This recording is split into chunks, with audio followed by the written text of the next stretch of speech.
নমস্কাৰ বন্ধুসকল, স্বাগতম সকলোকে আজিৰ নতুন এটা ভিডিঅ'লে। আৰু আগৰ ভিডিঅ'ত মই আপোনালোকক জনাইছিলোঁ যে অৰুণোদয় 3.0 কাৰণে কেনেকুৱা ধৰণৰ প্ৰিপেয়াৰেশ্যন বা আপোনালোক ক'ত জমা দিব লাগিব, কি জমা দিব লাগিব, কেতিয়ালৈ লাষ্ট ডেট সকলোখিনি জনাইছিলোঁ। আৰু আজিৰ ভিডিঅ'টোত আপোনালোকক জনাব গৈ আছোঁ যে আজি হৈছে অৰুণোদয়ৰ ফৰ্মবিলাক, অৰ্থাৎ যিবিলাক ডিটেইলছ বিচাৰিছিলে সেইবিলাকৰ আজি লাষ্ট ডেট, জমা দিয়াৰ লাষ্ট ডেট। গতিকে আজিৰ তাৰিখত মই আপোনালোকক দেখাব বিচাৰিছোঁ যে কেনেধৰণে এই প্ৰচেছটো চলিছিলে বা কি বস্তুৰ প্ৰয়োজন হৈছিলে বা কেনেধৰণে কি জমা দিব লাগে, সকলোখিনি এই ভিডিঅ'টোত দেখাম। আৰু আপোনালোকে গম পাব যে কেনেধৰণে প্ৰচেছটো চলি আছে। আৰু বহুতেই ভাবি আছে যে ফৰ্ম দিছে বা ফৰ্ম আমাক কিয় দিয়া নাই, বেলেগক ফৰ্ম দিছে, এনেকুৱা ধৰণৰ কোনো কথা নহয়। ফৰ্ম অহা নাই আৰু কি প্ৰচেছত মানে মুখ্যমন্ত্ৰীয়েনো নিৰ্দেশ দিছে বা কি প্ৰচেছনো কৰিব দিছে, সকলোখিনি মোৰ বেকফালে মই কম্পিউটাৰত আপোনালোকক দেখাম। আৰু মই কালিৰ পৰা সেই কামেই কৰি আছোঁ, গতিকে আপোনালোকক আজি সবিশেষ দেখাম। আজি লাষ্ট ডেট, গতিকে সবিশেষ আপোনালোকে চাই ল'ব পাৰিব, ঠিক আছে। আৰু যদি ভিডিঅ'টো চাই ভাল পায় এটা লাইক কৰিব, লগৰবোৰৰ মাজত ভিডিঅ'টো শ্বেয়াৰ কৰিব যাতে সকলোৱে কথাখিনি গম পায়। আৰু আমাৰ এনেকুৱা ধৰণৰ ভিডিঅ'বিলাক চাই থাকিবৰ বাবে চেনেলটো ছাবস্ক্ৰাইব কৰি ৰাখিবলৈ একেবাৰে নাপাহৰিব। তেনেহ'লে বলক আজি ভিডিঅ'টো আমি আৰম্ভ কৰোঁ। প্ৰথমতে আপোনালোকক দেখাব বিচাৰিছোঁ মোৰ কম্পিউটাৰ স্ক্ৰীণতে ধুনীয়াকৈ আপোনালোকক দেখাব বিচাৰিছোঁ যাতে আপোনালোকে বুজি পায় বা আপোনালোকে গম পায়, ঠিক আছে। ইয়াতে যদি মই আপোনালোকক দেখাব বিচাৰিছোঁ, ইয়াতে চাওক beneficiary list uploaded format in Excel sheet, ঠিক আছে। এক্সেল চিটত এই ফৰ্মেটটো আপলোড কৰিব দিছে। আৰু ইয়াতে ফাৰ্ষ্ট আহিছে আপোনাৰ চিৰিয়েল নম্বৰ, তাৰপাছত আপোনালোকৰ আহিছে ভিলেজ, ঠিক আছে। আপোনালোকৰ গাঁওখনৰ নাম দিব দিছে। তাৰপিছত হৈছে বেনিফিচিয়াৰী নেম, ঠিক আছে। যাৰ নাম আপোনালোকে দিব বিচাৰে ইয়াতে লিখি দিব পাৰে বেনিফিচিয়াৰী। তাৰপিছত আপোনাৰ ফাদাৰ নেম বা হাজবেণ্ড নেম, ঠিক আছে।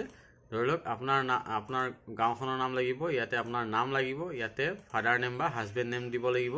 তাৰপিছত মেণ্ডিটেৰী হৈছে ইয়াতে চাওক ৰেচন কাৰ্ড নম্বৰ কিন্তু ইয়াতে থাকিব লাগিব। যদি ৰেচন কাৰ্ড নাম্বাৰ আপোনাৰ নাথাকে তেনেহ'লে কিন্তু আপোনালোকে অৰুণোদয়ত আপোনালোকৰ লিষ্টত পঠিয়াব নোৱাৰিব, ঠিক আছে। ৰেচন কাৰ্ড লাগিব নাম্বাৰ, তাৰপিছত লাগিব আধাৰ নাম্বাৰ, ঠিক আছে। ইয়াতে আধাৰ নাম্বাৰ লিখিব লাগিব।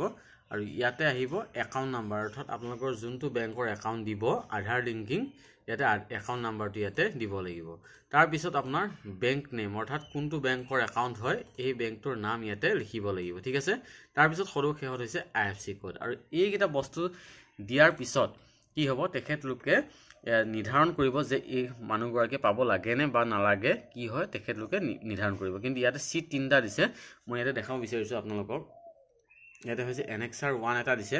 আৰু এনেক্সাৰ 1ত গোটেই ডিটেইলছখিনি আপোনালোকৰ ইয়াতে চাওক। অৰুণোদয় 3.0 কাৰণে এখন দিছে এনেক্সাৰ 1। আৰু ইয়াতে ডিষ্ট্ৰিক্ট, ইয়াতে LAC, তাৰপিছত ব্লক, গাঁও পঞ্চায়ত, পলিং ষ্টেচন আৰু টাৰ্গেট এলটেড এৰিয়া, আপোনাৰ কোনটো আপোনাৰ কিবা এলটেড ধৰি লওক টাৰ্গেট আছে নেকি এইখিনি দিব দিছে। তাৰপিছত আপোনালোকৰ ইয়াতে আপোনালোকৰ নাম দিব দিছে বেনিফিচিয়াৰী, তাৰপিছত ৰেচন কাৰ্ড দিব দিছে, ঠিক আছে। তাৰপিছত ইয়াতে মেম্বাৰৰ চহী এইবিলাক লাগে, তেখেতলোকে সেইটো অফিচিয়েলি কৰে। তাৰপিছত গাঁও পঞ্চায়তৰ ছেক্ৰেটেৰী চাইন লাগিব ইয়াতে, এনেধৰণে এই ফৰ্মখনত এইটো আছে, ঠিক আছে। আৰু এনেক্সাৰ 2 এখন আছে। এনেক্সাৰ 2ত এইখন এনেক্সাৰ 2, ইয়াতে draft beneficiary list upload format বা এক্সেল চিট ইয়াতে লিখা আছে। ইয়াতে বেনিফিচিয়াৰী নাম আৰু ইয়াতে ৰেচন কাৰ্ড ছেমেই হয়, কিন্তু ইয়াতে কোনো ধৰণৰ ছিগনেচাৰ কৰিব নালাগে, ঠিক আছে।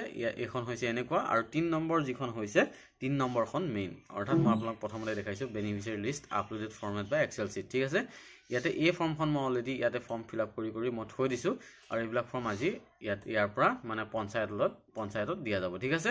তেতিয়াহে আপোনালোকৰ সেই কামবিলাক, অৰ্থাৎ আপোনালোকৰ যোনটো বৰ্থৰ আছে, বৰ্থৰ কমিটি সভাপতি বা মেম্বাৰে কি কৰিছে, সভাপতি এইবিলাক ফৰ্ম ফিল আপ কৰি কেনে জমা দিছে। আৰু জমা দিয়াৰ পিছত তাৰপিছত নেক্সট পৰ্যায়ত ফৰ্ম যেতিয়া দিব তেতিয়া আপোনালোকে আকৌ ফিল আপ কৰিব লাগিব। এতিয়া হৈছে আপোনালোকৰ ভেৰিফাইৰ কাৰণে বা প্ৰচেছটো কৰাইছে যে আপোনালোকৰ ৰেচন কাৰ্ড আছে নাই বা কোনে পাব লাগে কোনে পাব নালাগে সেই লিষ্ট এতিয়া দিছে। তাৰপিছত কি নিৰ্দেশনা আহে বা কেনেধৰণে তেখেতলোকে সেই প্ৰচেছটো কৰে বা ফৰ্ম দিয়ে নে কি অনলাইনত দিয়ে নে কি হয়, তেতিয়া আপোনালোকক নেক্সট প্ৰচেছ আপোনালোকক জনাবলৈ চেষ্টা কৰিম। আৰু আজি ভিডিঅ'টো আপোনালোকক দেখালোঁ, আপোনালোকে বহুতেই হয়তো গম পোৱা নাই, বহুতে গম পাইছে যে আপোনাৰ অৰুণোদয় 3.0 কাম চলি আছে, কিন্তু ফৰ্ম দিছে আমি পোৱা নাই বা কিছুমানে পাইছে, এনেকুৱা ধৰণৰ কথা ওলাই আছে। আৰু কিছুমানে অনলাইন কৰিব গৈছে, তেনেকুৱা কথা নহয়।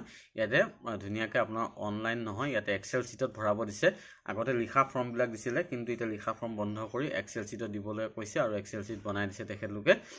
ইয়াৰ পৰা যিবিলাক দিছে এনেধৰণে কামখিনি এতিয়া চলিছে। আৰু তাৰপিছত নেক্সট পৰ্যায়ত যদি কিবা নিৰ্দেশনা আহে বা ফৰ্ম আহে আপোনালোকক প্ৰথমতে দেখাবলৈ চেষ্টা কৰিম।